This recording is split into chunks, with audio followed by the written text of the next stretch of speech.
Dear students, I am teaching you your chapter number 2, that is microorganism and viruses, friends and foe. In this chapter, I have taught you yesterday about the disease causing microorganism and viruses in plant. यानी plant में किस तरह के disease causing microorganism और viruses होते हैं, उनसे कौन कौन सी डिजीज़ फैलती हैं, इसके बारे में हमने लास्ट वीडियो में डिस्कस किया. And another topic was that is food poisoning that we have discussed in our last video. And now I am going to tell you about symptoms of food poisoning. ये मैंने आपको बता दिया था कि the food spoiled by microbes or by toxins causes food poisoning. यानी food में जो भी कंपोनेंट्स ऑफ फूड होते हैं, जब उनमें एक सुटेबल वार्मथ और मॉइस्चर मिलने पे बैक्टीरिया या फंजाई ग्रोथ कर लेता है और वो जो फूड के न्यूट्रिएंट्स होते हैं उनको धीरे धीरे एंजाइम में कन्वर्ट कर देता है. एंजाइमेटिक एक्शंस के थ्रू फूड के न्यूट्रिएंट्स को डाइजेस्ट कर लेता है. तो इस तरह से फूड हमारा स्पॉइल हो जाता है और उसको बोलते हैं फूड पॉइजनिंग.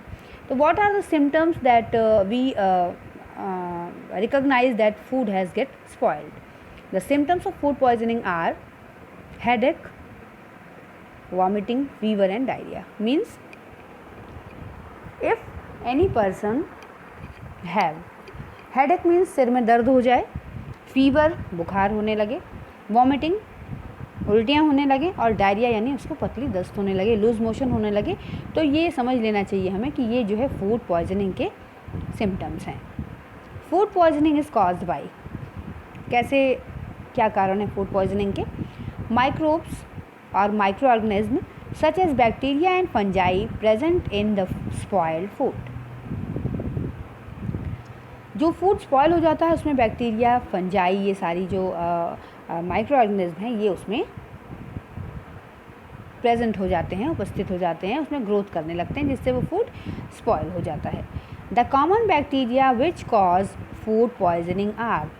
तो इस तरह से जब वार्म और ह्यूमिड कंडीशंस मिलती हैं और बैक्टीरिया ग्रोथ कर लेती है, तो वो कौन से बैक्टीरिया हैं जो इस तरह से फूड को स्पॉइल कर देते हैं, जो फूड पॉइजनिंग का कारण होते हैं.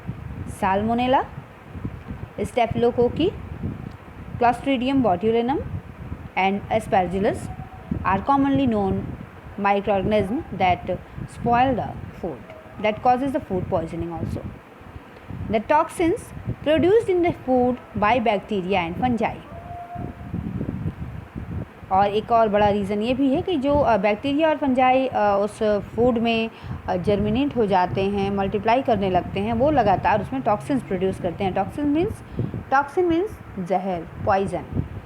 इस वजह से हमारा फूड स्पॉइल हो जाता है. The traces of pesticides, the metal salts produced by the action of food with the material of the container or cooking utensils. कई बार जो कुकिंग यूटेंसिल का मटेरियल होता है, यानी जिस मेटल का आपका कुकिंग यूटेंसिल यानी खाना बनाने का बर्तन बना हुआ होता है, उसमें भी कई सारे सॉल्ट्स जो हम डालते हैं खाने के अंदर, वो भी एक्शन करते हैं और हमारे फूड को स्पॉइल कर सकते हैं. Okay, let's know about the bacterium Clostridium botulinum. The bacterium Clostridium botulinum causes a rare but dangerous form of food poisoning known as botulism. यानी ये जो Clostridium botulinum नाम का बैक्टीरिया है, ये सबसे डेंजरस टाइप का फूड पॉइजनिंग कर देता है, फूड को सबसे डेंजरस तरीके से स्पॉइल करता है और उसको बोलते हैं botulism. This infection is generally found in the canned food packed in tinned. यानी जो पैक्ड फूड हम लोग मार्केट से ख़रीदते हैं, जनरली ये जो इन्फेक्शन है, ये जो बैक्टीरिया है, ये उस तरह के जो पैक्ड टिन में पैक्ड जो फूड मटेरियल मार्केट में अवेलेबल है उसमें ये ग्रोथ करता है. As the food is packed in tinned containers by vacuum technology, therefore there is no oxygen in it. आप सभी को मैं बता दूं कि टिन्ड में जो भी एक फूड पैक होता है फैक्ट्रीज़ में, वो पहले उसमें इसके अंदर वैक्यूम क्रिएट किया जाता है, बिल्कुल उसमें 0% ऑक्सीजन नहीं रहेगी, तभी जो है वो खाना हमारा स्पॉयल होने से बच सकता है। सो उसमें ऑक्सीजन की मात्रा बिल्कुल नहीं होगी। In the absence of oxygen the bacteria clostridium botulinum grows rapidly. और जहाँ भी ऑक्सीजन नहीं होगी उस जगह पर ये जो बैक्टीरिया है दैट इज़ क्लॉस्ट्रीडियम बोट्युलिनम, इसकी ग्रोथ बहुत ही तेज़ी से होती है और वहाँ पर ये टॉक्सिन प्रोड्यूस करता है, मीन्स पॉइजन, जहर प्रोड्यूस करता है, विच कॉजेज फूड पॉइजनिंग, जिसकी वजह से वो सारा जो पैक्ड टिन में फूड मटेरियल है वो स्पॉयल हो जाता है। This bacteria and the toxin produced get easily destroyed by heating the food for a few minutes at 100 degree Celsius. So जब भी आप पैक्ड फूड मटेरियल मार्केट से परचेज़ करके लाते हैं जो किसी टिन में पैक्ड है, तो उसको पहले घर में ले आकर के प्रॉपरली उसको 100 डिग्री सेल्सियस पर बॉयल करिए। उसके बाद जब रूम टेम्परेचर पे आ जाए तभी उसको आप खाइए, otherwise you can get infection from this clostridium botulinum. Okay students, now I am going to tell you about how to we preserve food. यानी इस फूड पॉइजनिंग से हम अपने फूड पॉइजनिंग से हम अपने फूड को कैसे बचा सकते हैं। What are the preservative methods. Preservation means सुरक्षित कैसे कर सकते हैं। The process by which spoilage of perishable food is prevented using chemical or physical method is called preservation, food preservation. What is? यानी पेरिशेबल फूड्स, यानी जो खाना जल्दी से ख़राब हो जाता है उसी को पेरिशेबल फूड कहते हैं। With in minimum amount of days में जो फूड ख़राब हो जाता है उसी को पेरिशेबल फूड कहते हैं। तो कुछ केमिकल और फिज़िकल मेथड्स को अप्लाई करके अगर हम इन पेरिशेबल फूड को स्पॉयल होने से बचा लेते हैं, जो बचाने का तरीका है इसी को बोलते हैं food preservation. Once again I am telling you that कुछ फिजिकल और केमिकल मेथड्स को अप्लाई करके पेरिशेबल फूड को स्पॉयल होने से बचाने का जो तरीका है that is known as food preservation. The most common methods used for food preservations are described by cooling